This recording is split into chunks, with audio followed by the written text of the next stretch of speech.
कहानी की शुरुआत में सैम डॉसन नाम के एक मंदबुद्धि वाले आदमी को दिखाया जाता है जो एक कॉफी शॉप में वेटर का काम करता है। सैम दिमाग से एक 7 साल के बच्चे जितना होता है और उसे किसी भी बात को समझने में थोड़ा वक्त लगता है। एक दिन उसके लिए हॉस्पिटल से एक कॉल आती है, जिसके बाद वो दौड़ता हुआ हॉस्पिटल पहुंच जाता है, जहां रेबेका नाम की एक लड़की उसके बच्चे को जन्म देने वाली होती है। जल्दी ही उसे एक लड़की पैदा होती है और डॉक्टर उसे सैम की गोद में दे देते हैं। सैम को जब एहसास होता है कि वो बाप बन गया है तो उसे बहुत खुशी होती है और अब वो उस बच्ची का नाम लूसी रखता है। लेकिन उसकी गर्लफ्रेंड रेबेका लूसी के पैदा होने से बिल्कुल भी खुश नहीं दिखाई दे रही थी। दरअसल रेबेका एक बेघर लड़की थी जो सैम की ओर अट्रैक्ट होकर उससे संबंध बना बैठी थी और इसी दौरान वो प्रेग्नेंट हो गई थी। सैम अब उन दोनों को घर ले जाने के लिए हॉस्पिटल से बाहर आकर बस रुकवाता है, लेकिन रेबेका बस में चढ़ने की बजाय दूसरी ओर जाने लगती है। सैम उसे पीछे से आवाजें देता है, लेकिन वो पीछे मुड़कर नहीं देखती और भीड़ में कहीं गुम हो जाती है। सैम को एकदम से कुछ समझ में नहीं आता और वो अपनी बेटी को गोद में लेकर काफी देर तक उसका इंतजार करता रहता है। जब रेबेका नहीं लौटती तो वो लूसी को लेकर घर आ जाता है और एक अच्छे बाप की तरह लूसी की अच्छे से देखभाल करने की पूरी कोशिश करता है। लेकिन एक 7 साल के बच्चे जितने दिमाग वाले आदमी के लिए ये काम आसान नहीं था। वो रातों को उठकर लूसी के डायपर बदलता है, लेकिन उसकी हर कोशिश के बाद भी लूसी हर वक्त रोती रहती थी और मुश्किल से ही कुछ देर सो पाती थी। बच्ची की लगातार जोर जोर से रोने की आवाजें सुनकर उसकी पड़ोस में रहने वाली एनी उसे बच्ची को लेकर अपने पास बुलाती है और समझाती है कि बच्ची को हर 2 घंटे में दूध पिलाना बहुत जरूरी है। वो उसे और भी कई सलाह देती है, जिसके बाद लूसी अब ज्यादा नहीं रोती और अब वो पहले से ज्यादा सोने भी लगती है। सैम लूसी का ध्यान रखने में इतना खो गया था कि कुछ दिनों के लिए वो अपने दोस्तों को भी भूल जाता है। आखिर एक दिन उसके चारों दोस्त ब्रैड, रॉबर्ट, जो और इफ्ती उसके घर पर ही आ जाते हैं। सैम के दोस्तों की कंडीशन भी उसी के जैसी होती है और उनका दिमाग भी छोटे बच्चों जैसा ही होता है। अब वो सब अक्सर उसके घर पर आकर लूसी को खिलाने लगते हैं, लेकिन वो भी हर वक्त लूसी की देखभाल नहीं कर सकते थे। इसलिए सैम लूसी को अपने साथ काम पर ही ले जाने लगता है, जहाँ उसका बॉस उसे काफी सपोर्ट करता था। लेकिन लूसी अब बड़ी होने लगी थी और उसे साथ लेकर काम करने में सैम को मुश्किल होने लगती है। इसलिए अब वो लूसी को एनी के पास छोड़कर काम पर जाने लगता है। लूसी एक होशियार बच्ची थी जो अब काफी सारे सवाल पूछने लगी थी, लेकिन सैम उसके सवालों के ठीक ठीक जवाब नहीं दे पाता था क्योंकि उसे खुद नहीं पता होते थे। वो उससे अपनी मॉम के बारे में पूछती है और सैम की बातों से वो ये मान लेती है कि उसकी मॉम अब कभी लौट कर नहीं आएगी। लूसी ये बात अच्छी तरह जानती थी कि सैम दूसरे लोगों से अलग है, लेकिन वो इसके लिए खुद को लकी मानती है क्योंकि दूसरे बच्चों के डैड सैम की तरह उनके साथ पार्क में खेलने नहीं आते। अपनी इस कंडीशन के बावजूद भी सैम लूसी का ख्याल रखने और उसे खुश रखने में कोई कसर नहीं छोड़ता। वो उसे हर बुधवार को रेस्टोरेंट में ब्रेकफास्ट कराता है और घर पर बच्चों की तरह उसके साथ खेलता है। रात को रोज वो उसे एक ही पोएम पढ़कर सुनाता था क्योंकि वो इसके अलावा और कुछ ठीक से नहीं पढ़ पाता था। वो लूसी का एडमिशन एक स्कूल में करवा देता है और अपने दोस्तों के साथ उसे जूते दिलाने ले जाता है। लेकिन जो जूते लूसी को पसंद आते हैं उन्हें खरीदने के लिए सैम के पास पैसे कम पड़ जाते हैं। ये देखकर उसके दोस्त तुरंत अपनी अपनी जेब से थोड़े थोड़े पैसे निकालते हैं और सारे पैसे एक जगह मिलाकर लूसी के लिए उन जूतों को खरीद लेते हैं। कुछ दिन बीत जाते हैं और लूसी अब इंग्लिश पढ़ना सीख जाती है, लेकिन वो जानबूझकर सैम के सामने अटक अटक कर पढ़ती है क्योंकि वो चाहती थी कि सैम पढ़ने में उसकी मदद करने की कोशिश करे, जिससे वो भी बिना अटके पढ़ना सीख जाए। लेकिन ऐसा नहीं हो पाता क्योंकि सैम का दिमाग इससे ज्यादा नहीं सीख सकता था। वो तो बस वही पोएम वाली किताब पढ़ सकता था जिसे वो हमेशा पढ़ता था। एक दिन एक सेक्स वर्कर उसका ध्यान अपनी ओर खींचने के लिए उससे बातें करने लगती है। अब सैम भी उससे हंसकर बातें करने लगता है, लेकिन इतनी देर में पुलिस वहां आ जाती है और दोनों को पकड़कर पुलिस स्टेशन ले जाती है। पूछताछ के दौरान पुलिस को पता लगता है कि सैम की एक बेटी भी है। सैम की कंडीशन देखकर पुलिस उसे छोड़ देती है, लेकिन पुलिस स्टेशन में मौजूद चाइल्ड एंड फैमिली डिपार्टमेंट की एक सोशल वर्कर मार्गरेट उसे नोटिस कर लेती है। अब एक दिन सैम को लूसी के स्कूल में बुलाया जाता है, जहां उसे बताया जाता है कि पिछले कुछ दिनों से लूसी जानबूझकर क्लास में खुद को सबसे पीछे रखने की कोशिश कर रही है। वो उसे लूसी की बनाई कुछ पेंटिंग्स दिखाते हैं, जिन्हें देखकर पता चल रहा था कि वो नहीं चाहती थी कि उसका दिमाग अपने फादर के दिमाग से ज्यादा विकसित हो जाए। ये सुनकर सैम को धक्का सा लग जाता है और आज रात वो लूसी से उसकी बुक में से कुछ हार्ड वर्ड्स पढ़ने के लिए कहता है, लेकिन वो बार बार मना करती रहती है। जब सैम उस पर ज्यादा जोर देता है तो वो रोने लगती है और कहती है कि वो कोई भी ऐसा वर्ड नहीं पढ़ना चाहती जिसे उसके डैडी ना पढ़ सके। उसकी ये बात सुनकर सैम भी इमोशनल हो जाता है, लेकिन वो उससे कहता है कि जब भी वो अच्छे से पढ़ती है तो उसे बहुत खुशी होती है। आखिरकार सैम की खुशी के लिए लूसी उस किताब को बिना अटके तेजी से पढ़ना शुरू कर देती है। अब लूसी के बर्थडे पर सैम उसके स्कूल के दोस्तों और उनके पेरेंट्स को घर पर इनवाइट करता है। उसकी बच्चों जैसी हरकतें देखकर लूसी के दोस्त जब उस पर हंसते हैं तो वो उनसे झूठ बोल देती है कि सैम उसके असली फादर नहीं है। पार्टी के दौरान ही सोशल वर्कर मार्गरेट वहां पूछताछ के लिए आ जाती है अब यहाँ पर एक बच्चा सैम से उसकी कंडीशन को लेकर बहस करने लगता है। सैम उसे हाथ से पीछे हटाने की कोशिश करता है तो उस बच्चे का फादर सैम को धक्का देकर नीचे गिरा देता है। अब वो बच्चा गुस्से में सबके सामने बोल देता है कि सैम लूसी के असली फादर नहीं है और ये बात खुद लूसी ने उन सबसे बताई है। ये सब देखकर ऑफिसर मार्गरेट को अब ये बात कंफर्म हो जाती है कि सैम के साथ लूसी सेफ नहीं है, इसलिए वो पुलिस बुलाकर लूसी को अपनी कस्टडी में ले लेती है और अगले दिन कोर्ट में सैम को जज के सामने पेश किया जाता है। जज उसे बताती है कि उसके केस की सुनवाई अब से 1 महीने बाद शुरू होनी है और तब तक वो लूसी से हफ्ते में 2 बार सिर्फ 2 घंटे के लिए मिल सकता है। सैम ये सुनकर टूट जाता है क्योंकि वो लूसी के बिना नहीं रह सकता था। वो लूसी को अपने साथ ले जाने के लिए रोने और चिल्लाने लगता है, लेकिन कोर्ट के ऑर्डर के सामने भला कोई क्या कर सकता है। अब उसके दोस्त उसे अपने लिए एक वकील करने की सलाह देते हैं और अखबार में उसे रीटा हैरिसन नाम की एक वकील का एडवर्टाइजमेंट दिखाते हैं, इसलिए सैम अब रीटा हैरिसन के ऑफिस में पहुंच जाता है। रीटा एक बड़ी वकील थी और उसका शेड्यूल बहुत बिजी होता है। सैम की बातों से रीटा को उसकी कंडीशन का अंदाजा हो जाता है और वो समझ जाती है कि सैम उसकी फीस नहीं दे पाएगा, इसलिए वो उसे टाल देती है, लेकिन दिखावा करने के लिए वो उसका नंबर ले लेती है और कहती है कि वो उसे अपनी एक फ्रेंड वकील का नंबर देगी जो इस तरह के केस लड़ती है। जब रीटा सैम को फोन करके कोई जवाब नहीं देती तो वो फिर से उसके ऑफिस पहुंच जाता है, जहां वो आज एक पार्टी में बिजी होती है। रीटा आज फिर से उसे टालकर वापस भेज देती है, लेकिन पार्टी में मौजूद उसके कुछ कलीग्स सैम के बारे में पूछने लगते हैं।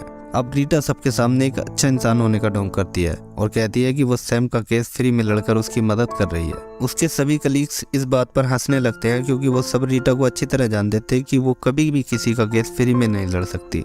आज सैम की लूसी के साथ मुलाकात भी थी और बस छूटने की वजह से वो काफी लेट हो जाता है, लेकिन लूसी को पूरा यकीन था कि उसके डैडी उससे मिलने जरूर आएंगे। आखिरकार सैम गिरता पड़ता वहाँ पहुंच जाता है। लूसी दौड़कर उसके पास पहुंच जाती है और दोनों एक जगह बैठकर काफी सारी बातें करते हैं। अब एक दिन सैम को कोर्ट का भेजा हुआ एक लेटर मिलता है जो उसके वकील के लिए लिखा गया था। सैम उस लेटर को लेकर रीटा के ऑफिस पहुंच जाता है, लेकिन आज फिर से उसे टालने के लिए रीटा ऑफिस के बाहर आ जाती है। तभी उसके कलीग सैम को पहचान लेते हैं और आपस में रीटा के बारे में बातें करने लगते हैं। आखिरकार ये सब देखकर आज रीटा सैम को ये बात बता देती है कि वो उसका केस फ्री में लड़ रही है, जिसे सुनकर सैम खुशी के मारे उसे गले लगा लेता है। रीटा उस लेटर को पढ़ती है तो उसे पता चलता है कि आज सैम की एक मनोवैज्ञानिक डॉक्टर के साथ अपॉइंटमेंट है। अब सैम को अपॉइंटमेंट के लिए लेट होता देखकर वो उसे अपनी गाड़ी में बिठाकर तेजी से गाड़ी चलाती हुई वहां ले जाती है।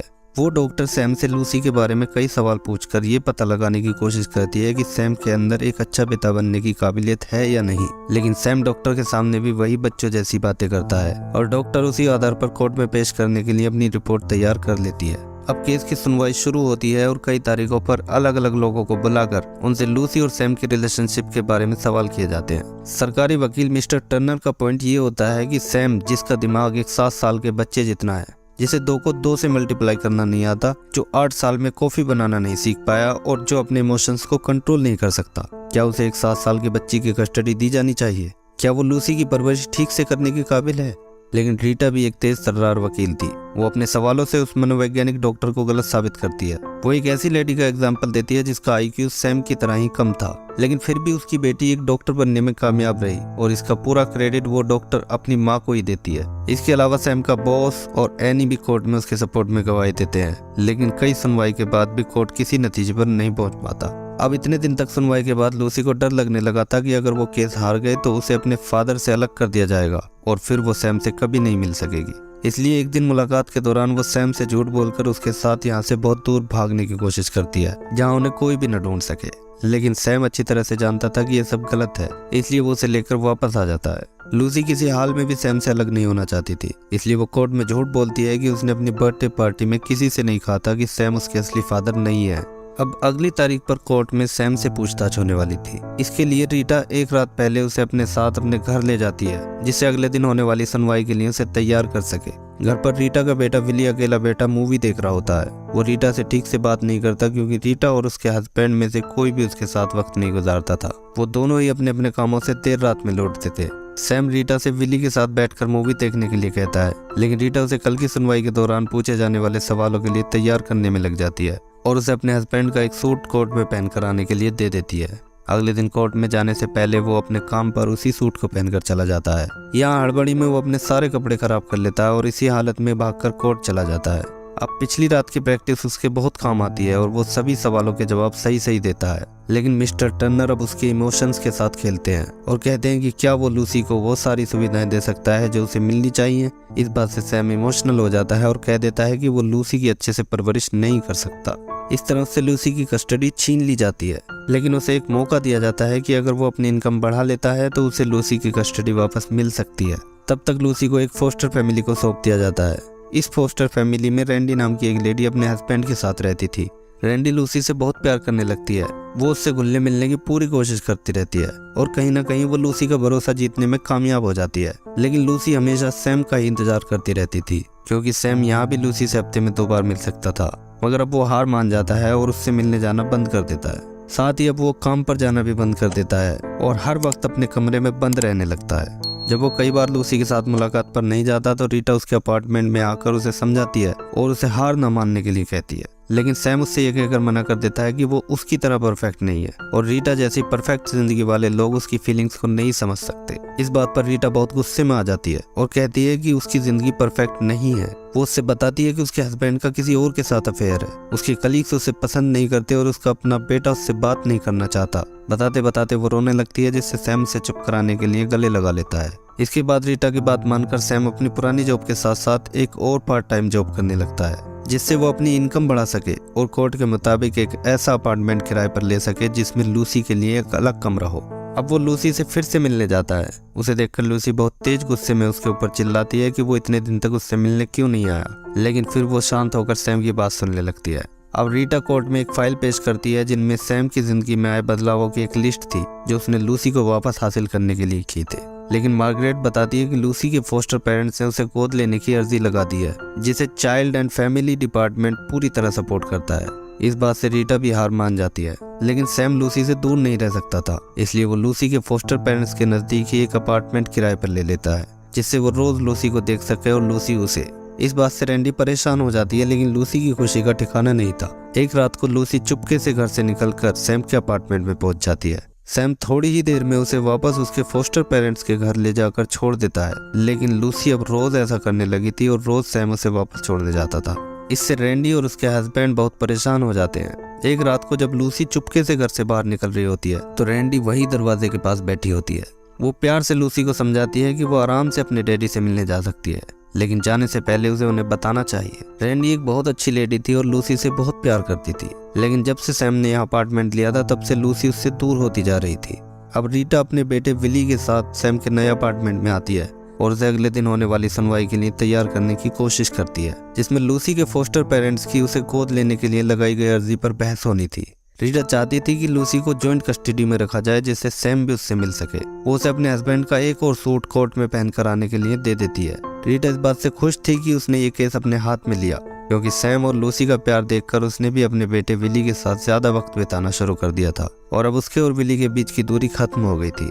उस रात जब सैम सो जाता है तो बाहर से कोई दरवाजा खटखटाता है। सैम दरवाजा खोलता है तो हैरान रह जाता है, क्योंकि दरवाजे पर रैंडी सोती हुई लूसी को गोद में लेकर खड़ी थी। सैम अभी कुछ भी नहीं समझ पाया था कि तभी वो लूसी को उसकी गोद में दे देती है और रोते हुए कहने लगती है कि वो लूसी को उतना प्यार कभी नहीं दे पाएगी जितना सैम से उसे मिलता है। साथ ही वो सैम से कहती है कि कल कोर्ट में वो उसकी साइड में गवाही देगी। ये कहकर वो वापस जाने लगती है।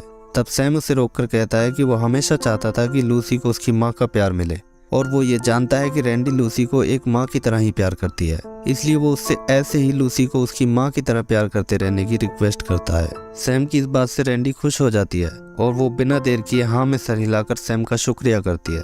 आखिरकार सैम को लूसी की फुल कस्टडी मिल जाती है और अब वो सैम के साथ ही रहती है। मूवी के आखिर में लूसी को एक फुटबॉल मैच खेलते हुए दिखाया जाता है, जिसे देखने के लिए उसे प्यार करने वाले सभी लोग आते हैं, जैसे रैंडी और उसके हस्बैंड, रीटा और सैम के सभी दोस्त। इसी के साथ ये मूवी एंड हो जाती है।